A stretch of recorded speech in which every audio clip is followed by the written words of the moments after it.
Padre, gracias por permitirnos llegar esta mañana y disfrutar de ver tu obrar en nuestras vidas, en la iglesia, edificando tu pueblo, Señor, en este lugar. Y gracias por el regalo de la familia de la fe y poder llegar y después de una semana de ver tu obrar y tu gracia, aún de ver tu mano en medio de dificultades y de pruebas, volver a estar juntos, Señor, para eh, animarnos unos a otros, orar unos por otros, edificarnos, Señor, unos a otros. Es un regalo de tu gracia. Y, Señor, lo que pedimos también es que sigas dándonos el conocimiento de tu verdad con el que podamos hacer ese ministerio. Danos, Señor, a través de esta clase también las herramientas para poder servir y edificar tu iglesia. Y permite que esta mañana podamos celebrar la obra de Cristo y ver, Señor, en esta mañana, en este momento de escuela dominical y después en el culto, la gloria de nuestro Salvador.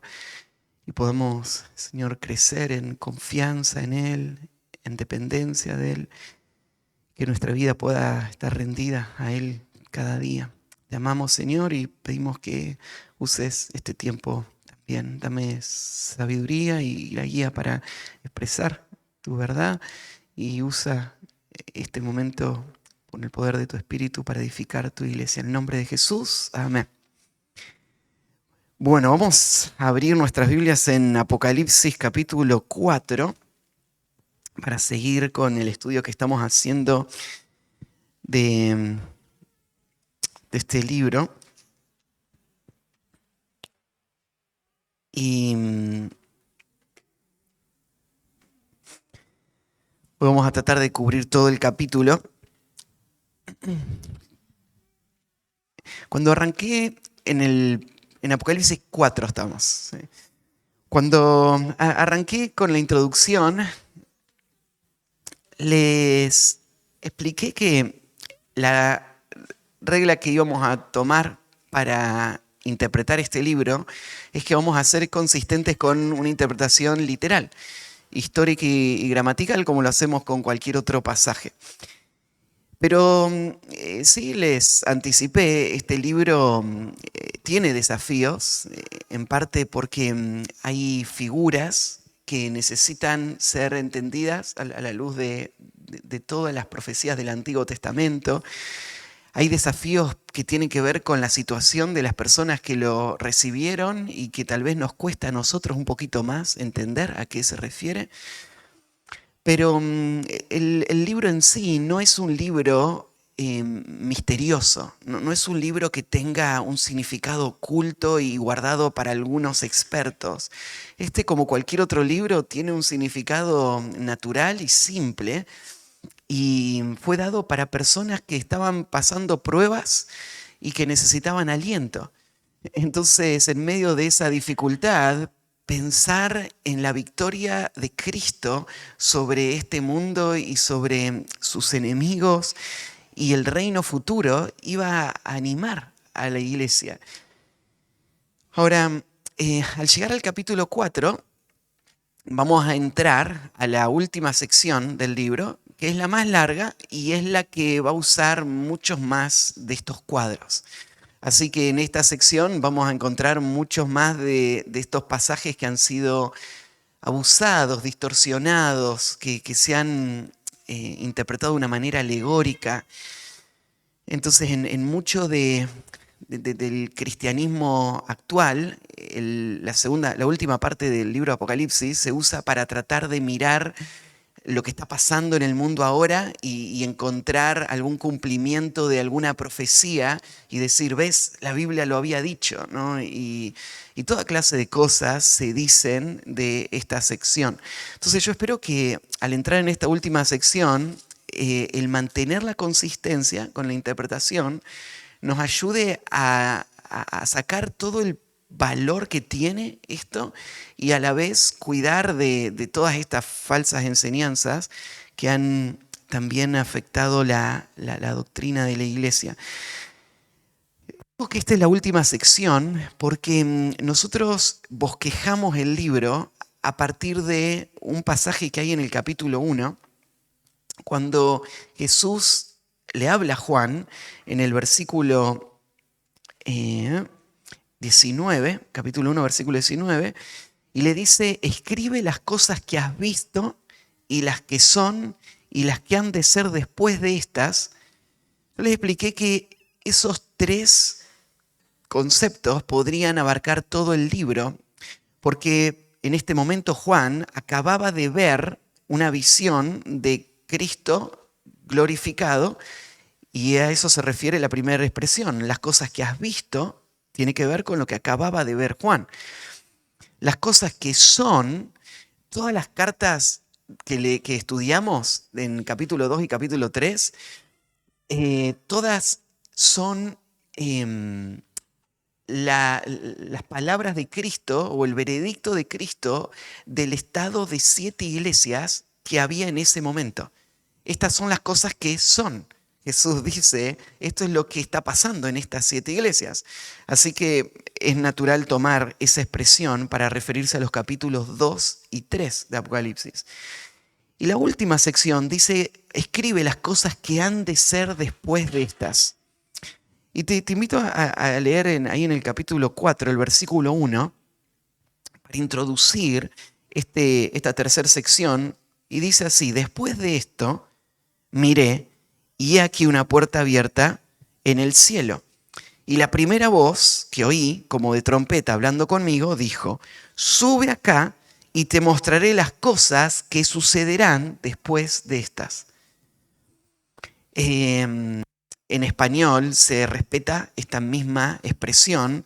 En griego es idéntica. La misma expresión que tenemos en el versículo capítulo 1, 19, escribe las cosas que serán después de estas, es exactamente la misma expresión que aparece acá: sube y te mostraré las cosas que serán después de estas.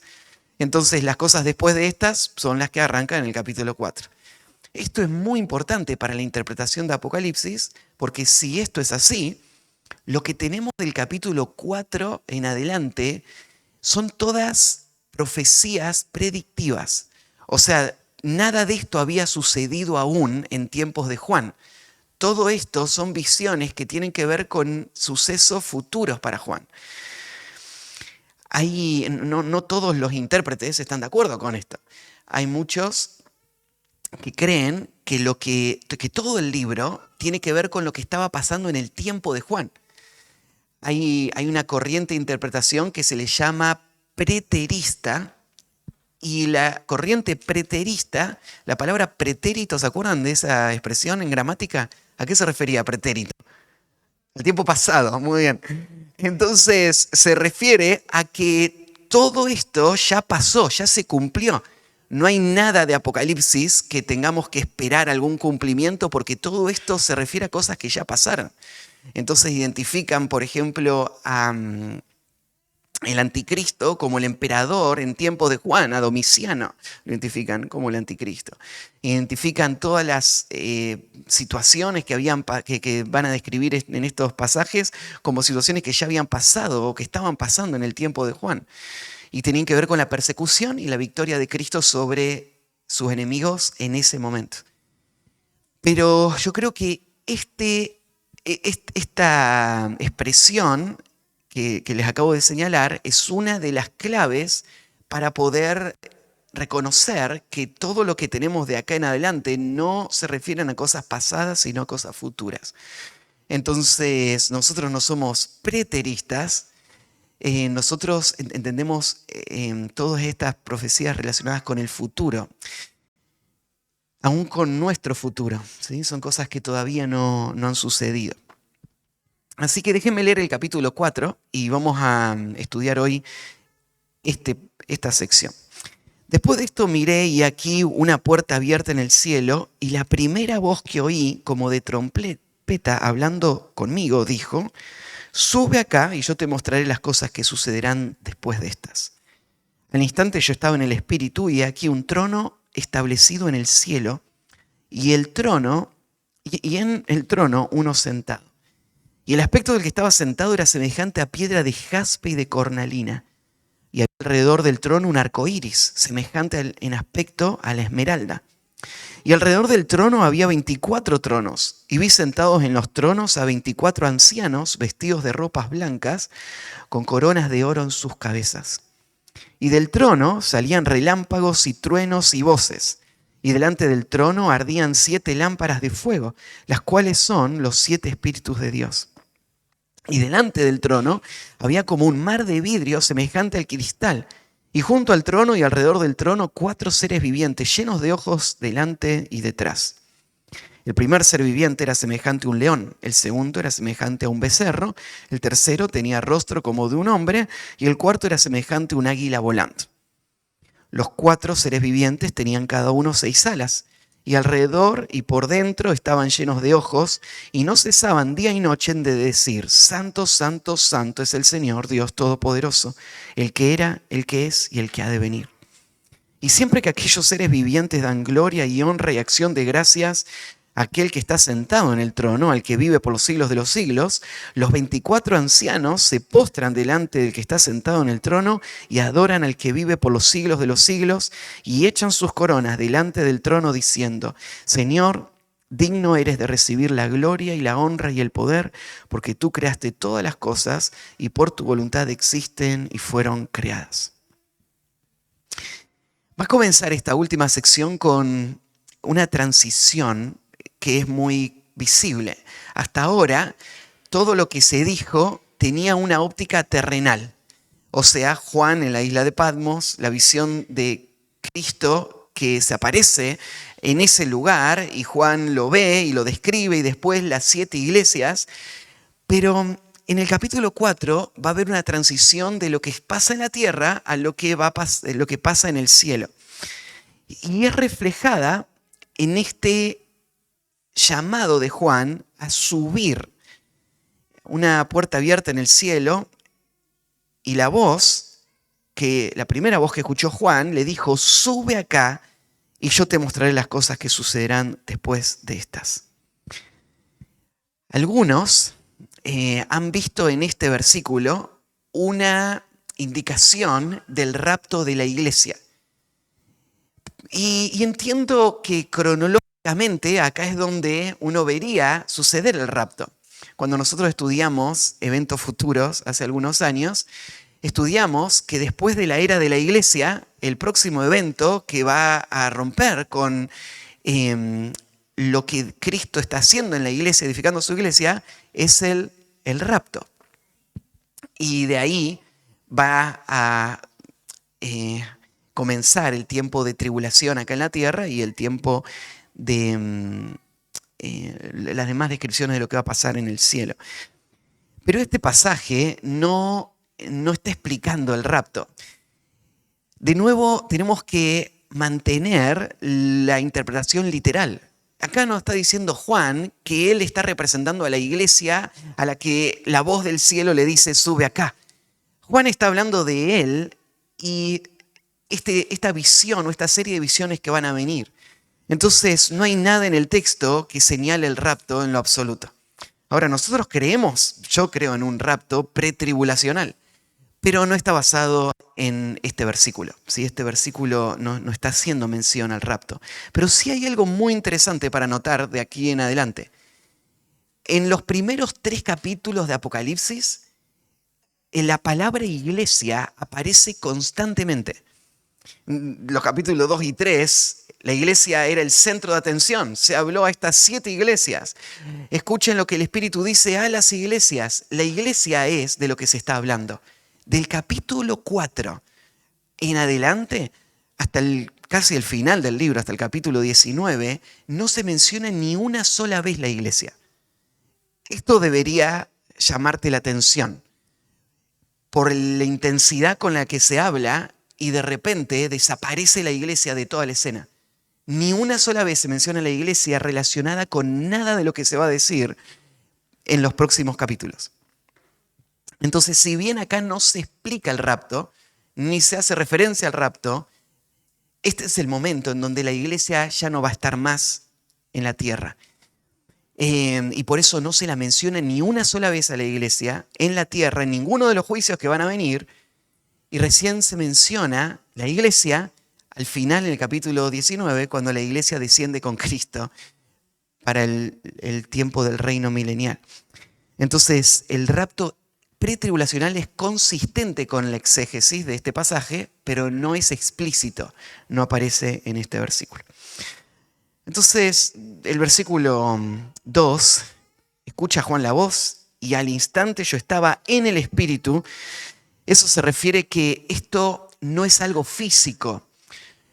El cuerpo de Juan sigue estando en la isla de Patmos, ¿sí? Entonces no es que Juan fue arrebatado para físicamente ir a este lugar o a transitar estos eventos futuros. Esta expresión en el Espíritu está mostrando que esto va a ser algo espiritual. No es solamente que Juan vio como, o sea, tenés que hacer este cuadro.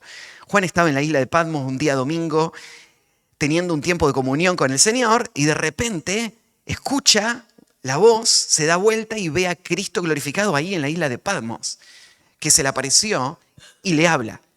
Pero de repente Juan ya no va a estar más en su mente en la isla de Patmos.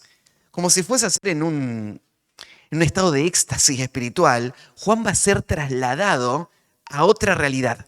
Su cuerpo sigue estando ahí en la isla de Patmos, pero en su espíritu él ya no está ahí, ¿sí? Y va a ser llevado a otro lugar. Ahora, esto no es algo que suceda con frecuencia, pero sí aparece, por ejemplo, en la situación de Pablo, cuando él, sin explicarnos muchos detalles, nos dice que él fue llevado hasta el tercer cielo. Y él dice, no sé en qué forma fui llevado allá, pero sé que estaba ahí. Y de repente volví, y él no puede explicar muchos de los detalles porque él mismo no entiende todo lo que pasó, pero él sabe, él estuvo en ese lugar. Entonces Juan, en una forma similar, va a ser llevado a ese lugar. Y entonces nos va a describir lo que va a haber. Esta experiencia de Juan también te hace acordar a otra situación. En el Antiguo Testamento, en el capítulo 6 de Isaías, vos ves a Isaías que va a tener una visión muy similar a la que Juan tiene acá. Va a ver prácticamente lo mismo que Juan va a ver acá.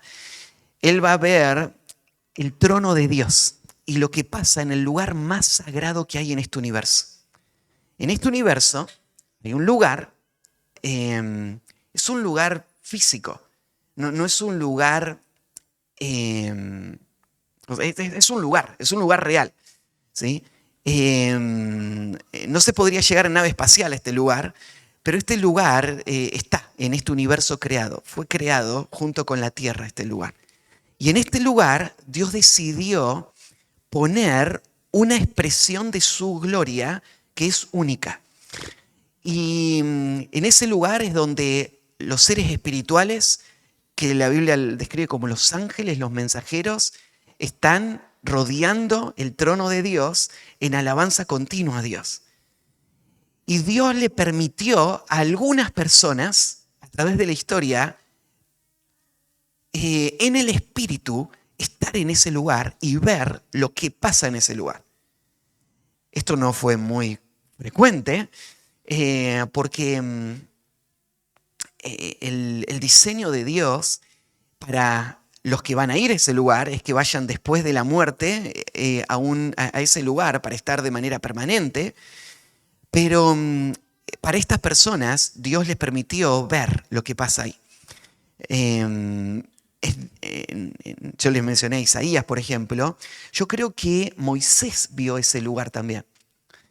Yo creo que Moisés vio ese lugar porque Dios le dice a Moisés que tenía que hacer el tabernáculo siguiendo el patrón que le había sido mostrado en el monte.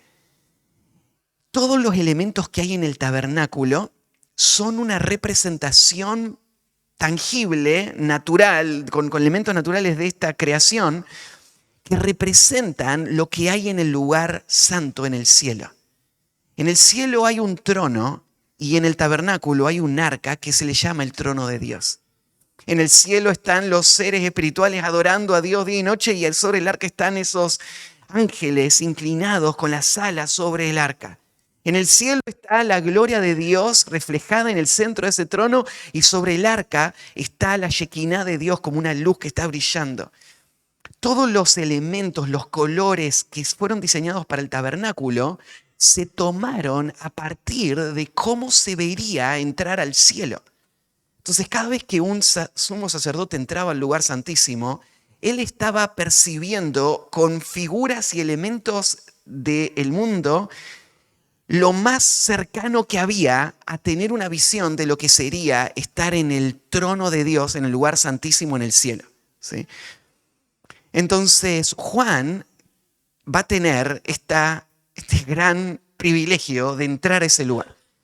Y lo que va a ver es consistente con lo que los demás vieron. No vio nada distinto, y por eso hay mucho vocabulario acá que se repite de lo que se vio por las otras personas que entraron a ese lugar. Entonces dice que al instante estaba yo en el Espíritu, y he aquí un trono establecido en el cielo, y en el trono uno sentado. Me encanta cómo lo describe Juan, porque él habla de toda su atención está puesta sobre este elemento, el trono.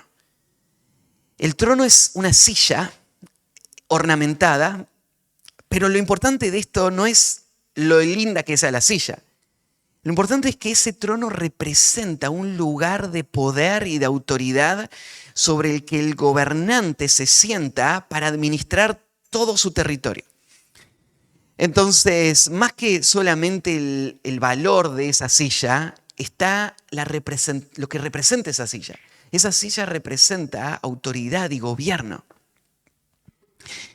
Entonces, lo que está viendo Juan acá es que en el mundo existen tronos que están ejerciendo dominio sobre diferentes territorios.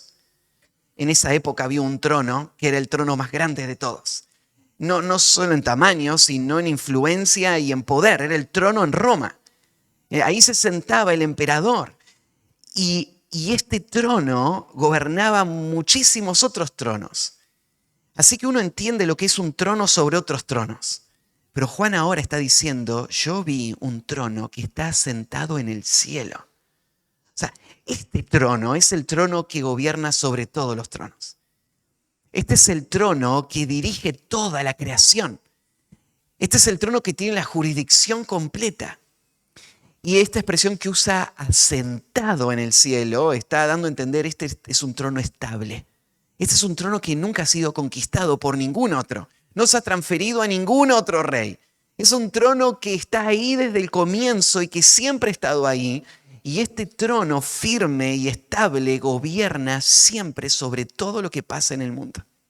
Imagínense para una iglesia perseguida, escuchando esto, cuando ven los peligros y a este poder enorme de la maquinaria romana puesta para destruir la iglesia, y Juan está viendo un trono asentado en los cielos, y vio a uno sentado en el trono. Desde este punto en adelante, el resto del libro se va a hacer siempre referencia a este que está sentado en el trono con estas palabras, el que está sentado en el trono. Y siempre mostrando, Él es el que tiene la última palabra, es Él el que gobierna todo, Él es el soberano sobre todo. Y la idea de estar sentado es que Él no está ansioso o preocupado por lo que está pasando en el mundo. Él está sentado en ese trono. Él está reposando en ese trono. Y Él está firme en ese trono. El que está sentado en el trono va a ser distinguido lo vamos a ver en el capítulo que sigue, de Cristo. De hecho, en muchos pasajes del Nuevo Testamento se habla de Cristo como estando a la diestra del Padre. Hay una distinción. Entonces, en algunos momentos se lo va a ver a Cristo en el trono, y otras veces se lo va a ver a Cristo como distinguido del que está sentado en el trono. Entonces, si vos pudieses imaginar cómo se ve ese lugar glorioso en el cielo, tendrías que imaginar como una plataforma a la que podríamos llamar el trono. En esa plataforma donde está el trono, vos tenés una persona en el centro y tenés a Cristo a la derecha, que ocupan ambos el trono. Se van a mencionar los 7 espíritus de nuevo acá, reflejando, ¿no es cierto?, la Trinidad. Entonces, la Trinidad es la que gobierna, sobre todo, pero si podríamos ser más específicos, el que está sentado en el trono, en última instancia, se refiere al Padre. Él es el que dirige en última instancia todo. El Hijo se somete al Padre y el Espíritu al Hijo y al Padre. Entonces, ahora se va a describir a este que está sentado en el trono. El aspecto del que estaba sentado en el trono, imagínate, te van a describir al Padre, a Dios, al que nadie vio jamás. Entonces ahora tenés una descripción de este Dios invisible, pero vas a notar que la descripción del Dios invisible no refleja ninguna figura humana. No se mencionan acá brazos, ni piernas, ni cabeza. Se refiere de él que está sentado. El que está sentado en el trono es una persona, no es una cosa. Es una persona, pero Juan no lo describe con su apariencia física. Mira lo que dice, el que estaba sentado en el trono era semejante a piedra de jaspe y de cornalina. Estas son piedras preciosas que estaban relacionadas en el mundo antiguo con la realeza. Entonces, estas piedras tienen un color más bien rojizo y esto es lo que Juan está describiendo en cuanto a ese aspecto. Y el aspecto está relacionado no tanto con la hermosura, sino con su función, su posición. Él es el rey, entonces está vestido con estas piedras que señalan la realeza. Y había alrededor del trono, entonces la plataforma, no solo tenés que imaginarla como una plataforma amplia, sino circular, porque habla de algo que había alrededor del trono. O sea, vos estás viendo el trono y algo le rodea completamente por todos los lados. Alrededor del trono había un arco iris. La palabra griega no tiene la palabra arco, sino directamente iris. Había un iris alrededor. Vos cuando pensás en arco iris, es un arco, ¿sí? Con la forma de arco. Pero acá no tiene forma de arco, porque está alrededor, es un círculo, ¿no? Pero tiene forma de iris. O sea, ustedes saben, el arco iris es una ilusión óptica que genera la luz solar que pega contra estas partículas de agua que por el ángulo con el que pegan van dando van dividiendo la luz blanca en sus colores. Entonces uno ve un matiz, ese rango de colores separado, ¿no? Y entonces esta es la figura del arco iris. Ahora, no sé, en el cielo entonces hay gotitas de agua en el ambiente. No sé cómo funciona este arco iris. Pero sé que el arco iris, para nuestra creación, tiene una historia y tiene un efecto en el hombre que Dios planeó. Y poner el arco iris alrededor de ese trono y que estos hombres que vieron ese trono puedan ver ese arco iris, creo que tiene más bien que ver con esto, con lo que representa el arco iris. ¿Ustedes se acuerdan? El arco iris fue puesto por Dios en el cielo por primera vez después del diluvio como un testimonio de que su promesa se iba a cumplir, de que Él no iba a destruir nunca más el mundo con agua. Entonces, lo que vos ves en el arco iris es una combinación entre la ira de Dios sobre el pecado y el juicio de Dios, pero a la misma vez la misericordia y la paciencia de Dios. Entonces, ver que el trono de Dios tiene un arco iris, un iris alrededor, tal vez tiene este sentido. Si vos podrías ver a Dios, ¿con qué disposición lo verías? Lo verías como un Dios que te recuerda que Él es un Dios que juzga el pecado, pero un Dios que aún mientras está juzgando el pecado y destruyendo a la humanidad por su pecado, Él es un Dios misericordioso y compasivo y paciente y salvador. Y ese arco iris te recuerda esto, y es muy importante porque ahora se va a desatar la ira de Dios sobre este mundo, y vos tenés que recordar, alrededor del trono de Dios hay un iris también. Sí. Lo próximo que dice, el del arco iris, que era semejante en aspecto a la esmeralda. Y de nuevo la esmeralda sería una piedra preciosa de color más bien verdoso, que es el que rodea. Y alrededor del trono, ahora va a describir en la próxima sección, quiénes están alrededor de esa plataforma. Había 24 tronos. Y vi sentados en los tronos a 24 ancianos vestidos de ropas blancas con coronas de oro en sus cabezas. Bueno, lo que vio Juan fueron 24 tronos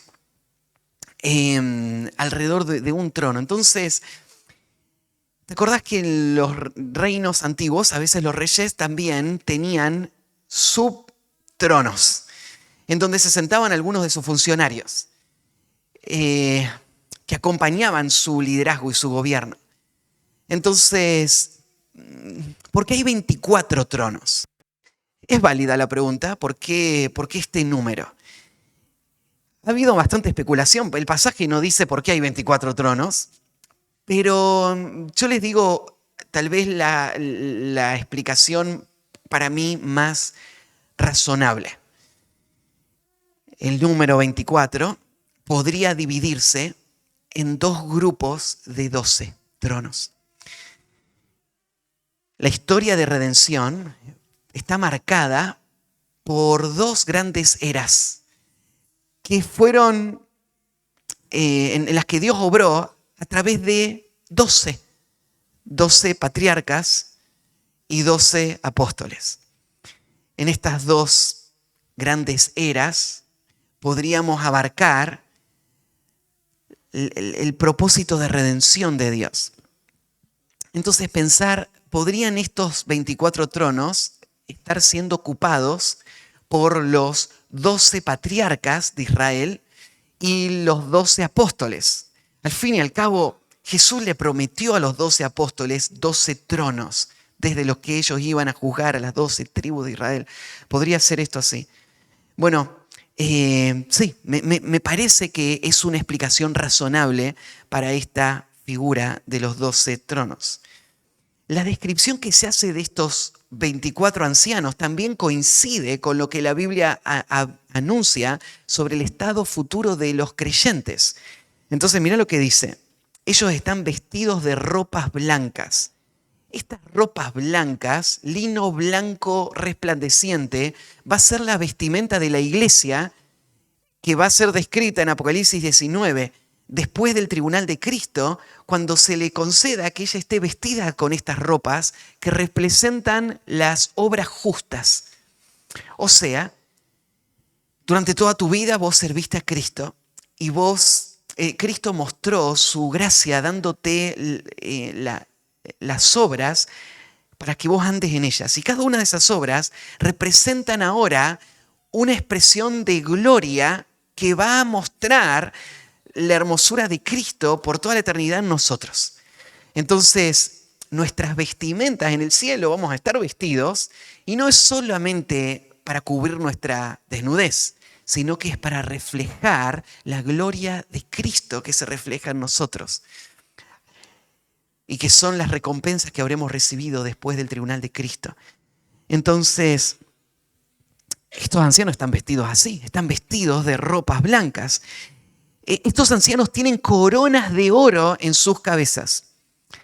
La palabra corona en griego, tenés dos palabras que son distintas, pero en español se transfieren como corona. Una es la palabra diadema, que es la corona para los reyes. Esta es la corona de autoridad, esta es la corona de gobierno. Pero hay otra corona, que es la corona, la palabra estéfana, que es la corona del que gana la carrera, y le ponen al final esta corona de laureles o de pino, que es la corona del victorioso.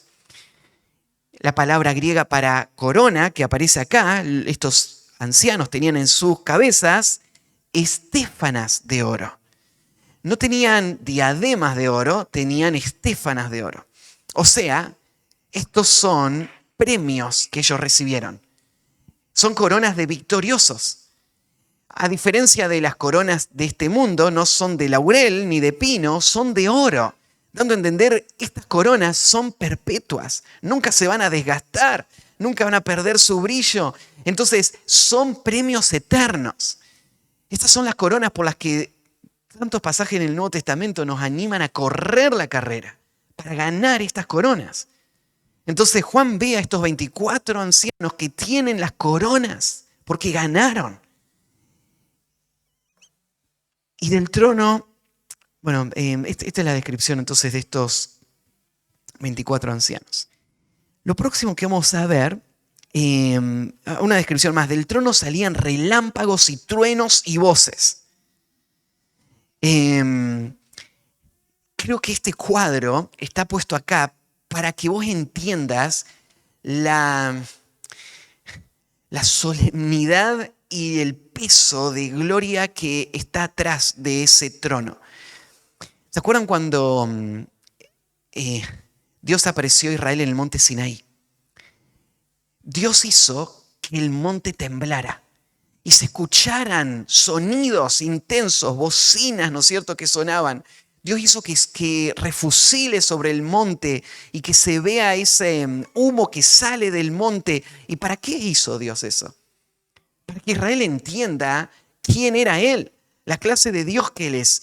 Él es un Dios santo, Él es un Dios poderoso, glorioso. Entonces, si el monte Sinaí era aterrador, imagínate lo que sería ir al lugar donde Dios puso su gloria más preciosa y perfecta para reflejarla en este universo. Es un lugar aterrador también. Es un lugar donde hay relámpagos y truenos y ruidos que te hacen sentir lo pequeñito que vos sos y lo grandioso que es Dios. Así lo describe Juan, está ahí, ¿no es cierto? Y viendo todo eso. Delante del trono ardían 7 lámparas de fuego. Entonces tenías el que está sentado en el trono, después va a describir al que está a la derecha del trono, que es el Cordero, pero delante del trono están estos 7 lámparas de fuego, las cuales son los 7 espíritus de Dios. Ya explicamos, Dios no tiene 7 Espíritus Santos, es un solo Espíritu Santo. Se lo menciona el Espíritu Santo acá como 7 por lo que ya vimos de las 7 iglesias. Entonces está el Padre, el Hijo y el Espíritu en el trono. Y esto es la descripción. Delante del trono había como un mar de vidrio semejante al cristal. De nuevo, no hay en el cielo un mar de cristal, ¿sí? Lo que hay es como un mar de cristal. Esto es importante porque hay veces donde las comparaciones podrían ser tomadas como si fuese a ser literal, y a veces las cosas literales se tuercen para volver las comparaciones. Tenés que prestar atención a los detalles. En el cielo no hay un mar de cristal. ¿Sí? Imagínate, es algo absurdo, ¿no? Si es un mar, tiene líquido y movimiento, el cristal es algo sólido, se quiebra, ¿no? ¿Cómo es un mar de cristal? Bueno, tal vez lo más apropiado sería imaginar como si fuese a ser en la sala del trono un embaldosado, pero que no es como nada que Juan jamás haya visto. Y él no tiene forma de describirlo de otra manera que decir, se parecía como si fuese a ser cristal, pero que se extiende hasta donde la vista puede dar, como si fuese a ser un mar, un océano. Y él está describiendo tal vez lo limpio, puro, cómo refleja la luz, como un mar de vidrio semejante al cristal. Y junto al trono y alrededor del trono, 4 seres vivientes llenos de ojos delante y detrás. Bueno, acá tenemos otra pregunta. ¿Qué son estos 4 seres vivientes? La traducción al español nos ayuda, porque la traducción al inglés lo llama acá bestias, pero el pasaje no lo relaciona con bestias. La palabra griega no tiene que ver con bestialidad, sino que tiene que ver con criaturas. Seres vivientes es la mejor traducción, son seres vivientes. Puedes decir, ¿son animales? No dice si son animales, los animales son seres vivientes, pero también las plantas son seres vivientes y los ángeles son seres vivientes y los hombres son seres vivientes. Es una categoría muy amplia. ¿Cuántos seres vivientes hay en el universo? La verdad es que no lo sabemos. ¿Sí? ¿Podría haber seres vivientes en otro planeta? Bueno, la Biblia no lo niega ni lo afirma, pero sabemos que en el cielo, en este lugar donde se refleja el trono de Dios y la gloria de Dios, hay seres vivientes. ¿Cuántos seres vivientes? No sabemos. Sabemos que hay ángeles. ¿Cuántas clases de ángeles? Se mencionan por lo menos en la Biblia 3 clases de ángeles. Pero ¿hay más? ¿Hay animales? Bueno, cuando vuelve el Señor, Él vuelve con un caballo, ¿no? Y otros que vienen con caballos con Él. ¿Hay otros seres vivientes allá? La Biblia no lo dice. Pero acá se nos mencionan 4 seres vivientes. En la historia de la interpretación han habido toda clase de especulaciones en cuanto a qué son estos 4 seres vivientes. Tal vez la más famosa es que hubo un teólogo muy conocido en el siglo IV llamado Agustín de Hipona, y muy influyente, que dijo que estos 4 seres vivientes representaban los 4 evangelios: Mateo, Marcos, Lucas y Juan. Y fíjate la descripción que sigue en el versículo 7. El primer ser viviente era semejante a un león.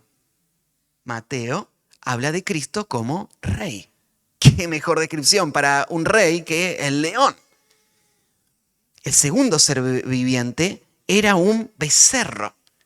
Marcos describe a Cristo como siervo, el siervo de Dios. Es la temática central de Marcos. El buey es el animal de trabajo, es el siervo, ¿no? El tercero tenía rostro como de un hombre. Lucas, el médico amado, describe a Cristo en su evangelio como el hombre perfecto. Tiene rostro de hombre. Y el cuarto era semejante a un águila que volaba. En la mitología antigua, el águila es una figura muy típica de la deidad. El águila está representada por los dioses continuamente. Entonces ver un águila y decir, bueno, y Juan, ¿para qué escribió todo el evangelio? Para que sepan que Jesús es Dios. Coinciden las 4 seres vivientes con los 4 evangelios. Ahora, cuando vos estás tratando de interpretar, lo que tenés que hacer no es encontrar coincidencias. Lo que tenés que hacer es tomar el texto por lo que dice. Y se acuerdan que la interpretación de histórica y gramatical era esta. Vos tenés que asumir la interpretación natural y directa a menos que sea absurda. ¿Sería absurdo que en el cielo, alrededor del trono, hay 4 seres vivientes que están ahí con estas características? No hay nada de absurdo en eso, ¿no? ¿Hay algo en el pasaje, más allá que la especulación y la imaginación, que nos indique que estos son los 4 evangelios? No, no hay nada. Tristemente, Agustín, aunque fue un hombre muy influyente y que aprendimos mucho y hay mucha de su teología que sigue siendo valiosa para nuestro tiempo, él tenía un problema en su interpretación.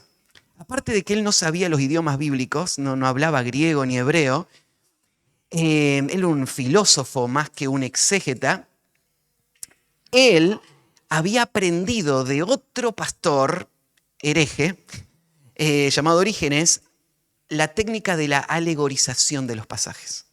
Alegorizar es cuando vos tomás un pasaje y le das un sentido espiritual cuando no lo tiene. Tiene un sentido natural y directo.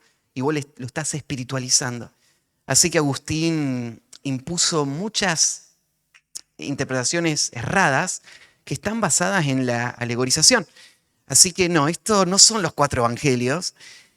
¿Qué son? Son 4 seres vivientes que tienen estas características. ¿Sí? Mira, dice, 4 seres vivientes llenos de ojos delante y detrás. Esta es la característica. El hecho de que Dios le haya dado muchos ojos a estos seres vivientes, tal vez tiene una relación, ¿no es cierto?, para mostrar todo lo que ellos ven. Ellos saben todo, ellos entienden más que otras criaturas. Tal vez a eso está referido. Ya leímos la descripción de los 4 seres vivientes. Y mirá el versículo 8. Y los 4 seres vivientes tenían cada uno 6 alas. Son seres vivientes con alas. Ahí en otros pasajes se describe a ángeles que tienen alas. Es más, los profetas en Ezequiel se describió a ángeles que tenían 6 alas. Con 2 alas se cubrían el rostro, con 2 alas se cubrían los pies y con 2 alas volaban. Y Dios le dio 6 alas para cumplir la función que tenían en ese lugar.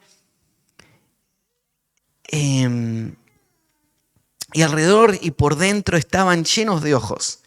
Y no cesaban día y noche de decir, estos 4 seres vivientes están hablando, están diciendo, santo, santo, santo es el Señor Dios Todopoderoso, el que era, el que es y el que ha de venir.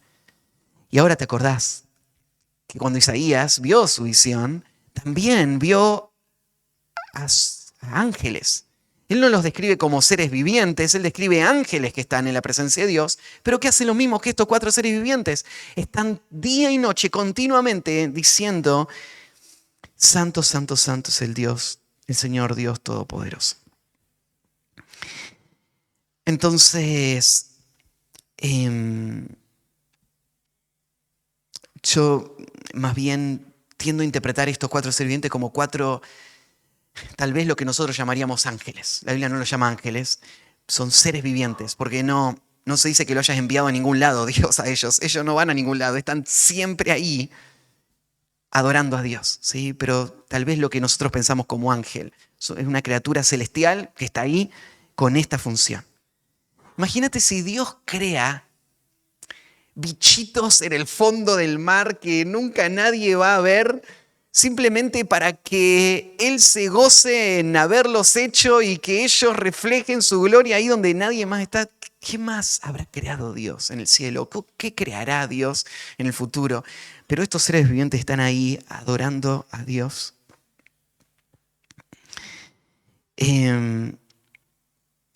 Versículo 9 va a describir lo que pasa delante del trono, la acción, no los participantes, sino la acción continua. Y dice, y siempre que aquellos seres vivientes dan gloria y honra y acción de gracias del que está sentado en el trono, al que vive por los siglos de los siglos, y recordemos, ¿cada cuánto ellos cantan la canción Santo, Santo, Santo?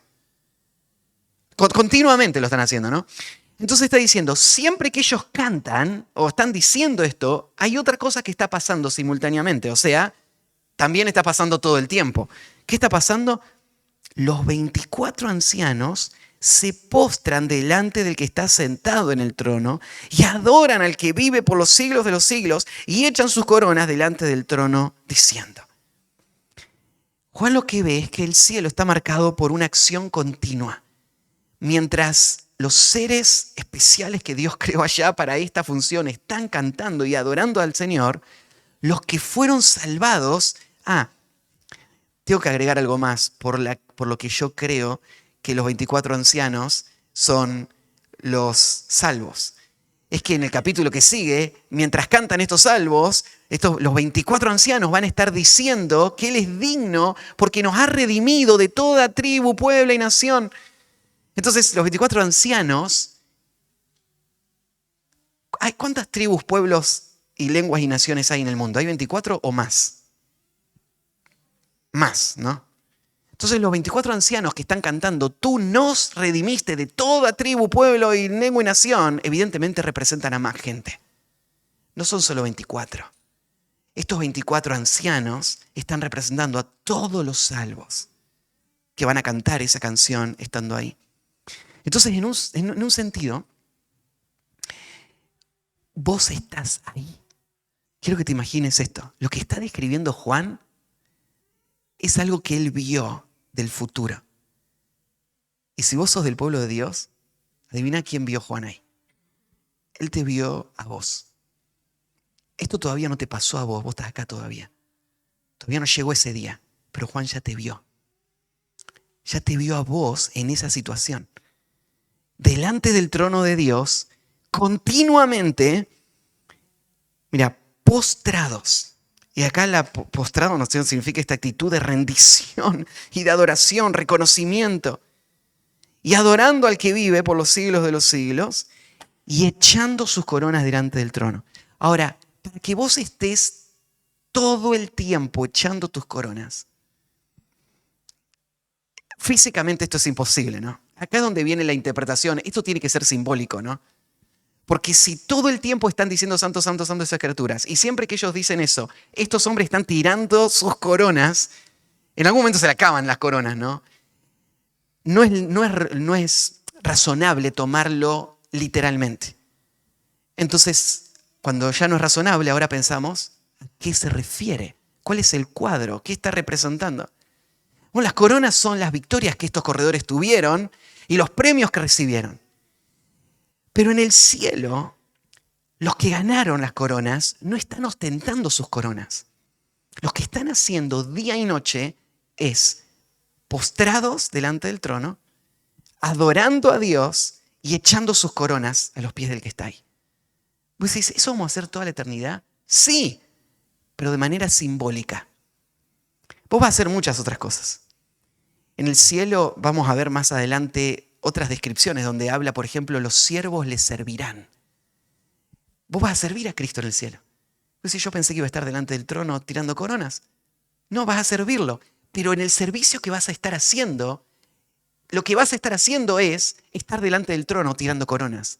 Aunque estés en otro planeta haciendo una actividad que te dio el rey para hacer. En esencia, esa actividad va a ser la actitud de uno que está postrado ante el trono, adorándole y echando sus coronas delante del trono, en su actitud, en todo lo que hace. Entonces lo que está describiendo acá es la acción continua del cielo. Si vos te preguntaste, ¿qué vamos a hacer en el cielo toda la eternidad? Acá tenés. Vas a postrarte, adorar y echar tus coronas a través de una infinidad de actividades que no las conocemos en detalle, ¿sí? Pero esta es la actitud de los que están ahí en el cielo y esto es lo que Juan está viendo que está pasando allá. Las palabras: digno eres de recibir la gloria y la honra y el poder, porque tú creaste todas las cosas y por tu voluntad existen y fueron creadas. Él es el dueño, el soberano, el rey, glorioso, y merece todo lo que Él demanda de nosotros. Así que esta adoración continua. Bueno, ahí termina la visión del trono. La semana que viene vamos a estudiar, ya va a ser la última la semana que viene de esta serie, y vamos a estudiar la dignidad del Cordero. ¿Sí? Con eso terminamos. ¿Hay alguna pregunta para no dejarles ahí nada inconcluso? Rapidito, sí, Seo. A las personas que ya están en las que están al final de todo. Sí.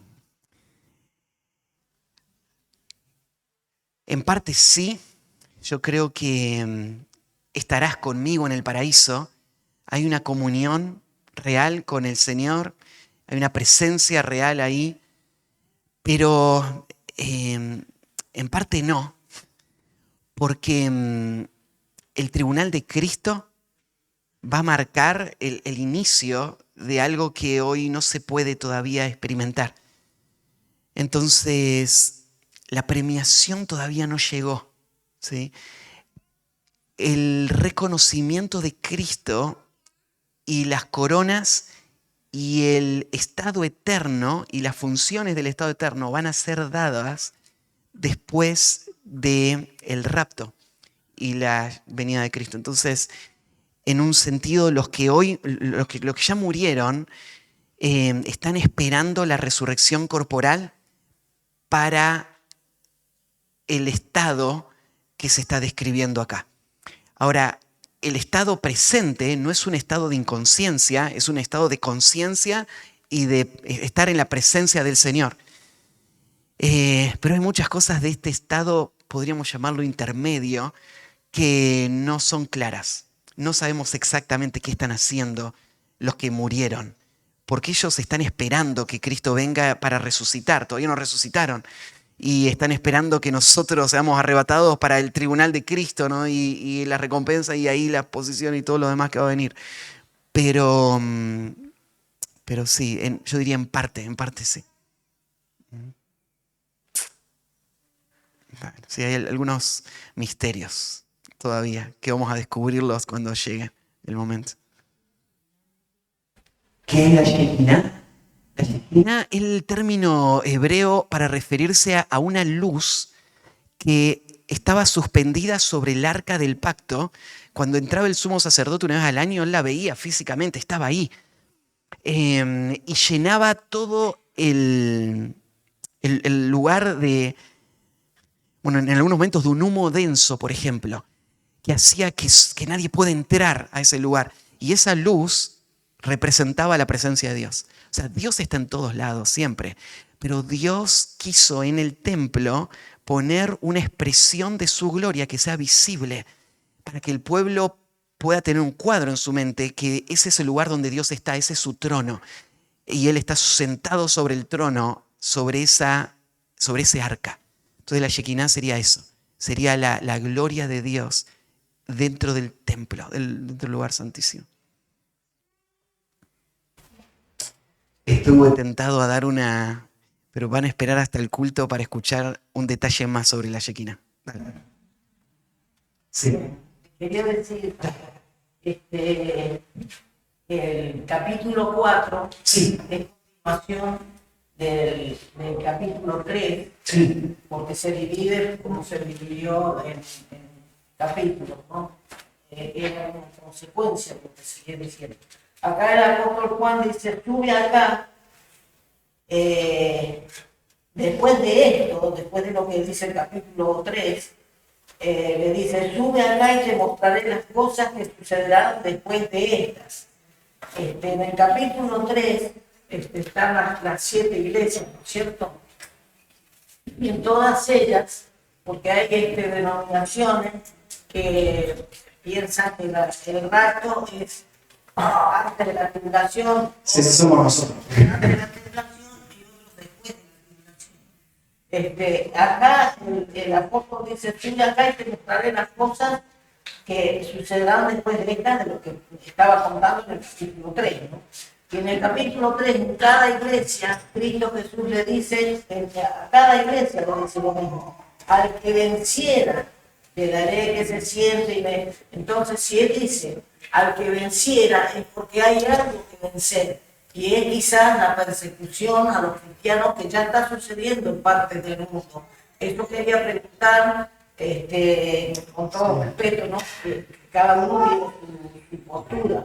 Sí. Entonces quería preguntarle por qué él le dice al que venciere todas las iglesias. Sí. Entonces tenemos, por ejemplo, a Esmirna, especialmente, por ejemplo, Jesús le habló de la persecución que iba a venir, ¿no? Entonces, todos los creyentes tienen que ser fieles y terminar su vida fiel. El vencer no es una indicación de la victoria de la iglesia sobre la tribulación futura que va a venir sobre el mundo entero, como vimos ahí en la carta a la iglesia de Filadelfia, sino que se está refiriendo a la victoria del creyente en su vida presente. Entonces, la victoria tiene que ver con eso, ¿no? Pensá, por ejemplo, en la parábola del sembrador. Solamente la semilla que dio fruto es la que es aprobada, ¿no? Entonces, la que inicialmente mostró crecimiento, pero después fue quemada, esa semilla no va a ser alabada por el Señor. Entonces, hay falsos creyentes. Hay personas, ¿no es cierto?, que mostrarían intención de seguir a Cristo, pero cuando venga la persecución van a abandonar a Cristo. Entonces, no, los cobardes van a tener su lugar en el lago de fuego. Entonces nadie que niega a Cristo va a ser salvo. Entonces, claro, el que venciere va a tener su lugar. Y estamos viendo eso en nuestro día a día continuamente, ¿no? Todos nosotros tenemos que luchar contra nuestro pecado, todos nosotros vamos a enfrentar diferentes grados de persecución. Todos los que quieran vivir piadosamente a Cristo Jesús padecerán persecución. Y el llamado es a vencer, es a terminar tu carrera. Y entonces, pero esa indicación de el que venciere no está conectada con el momento del rapto. O sea, no sería un argumento suficiente para decir, no, como dice ahí el que venciere, ahí quiere decir entonces que la iglesia sí va a pasar por la tribulación y solo los que sean fieles por la tribulación van a entrar al reino. Porque no está refiriéndose a la tribulación. Si bien yo diría esto, no hay ningún pasaje en todo el Nuevo Testamento donde exegéticamente se vea esta contundencia, donde diga la iglesia va a ser llevada antes del rapto, o la iglesia va a ser llevada durante el rapto, o la iglesia va a ser llevada después del rapto. No hay ningún pasaje que individualmente resuelva el conflicto. Yo creo que la postura que tomemos depende de una combinación de pasajes que interpretamos y el peso de la evidencia que vemos, ¿sí? Entonces entiendo de por qué personas no lo tomen así y entiendo de por qué aún hermanos que valoran las Escrituras y que son fieles a interpretarla terminan en otra posición. Pero yo creo que hay suficiente evidencia en los pasajes para que la postura más razonable sea esta, que la iglesia va a ser arrebatada antes de la tribulación. Pero esto no es una cuestión de doctrina fundamental, ¿no? O sea, no es que si crees que sos arrebatado a la mitad de la tribulación, no sos salvo o sos de una secta, no.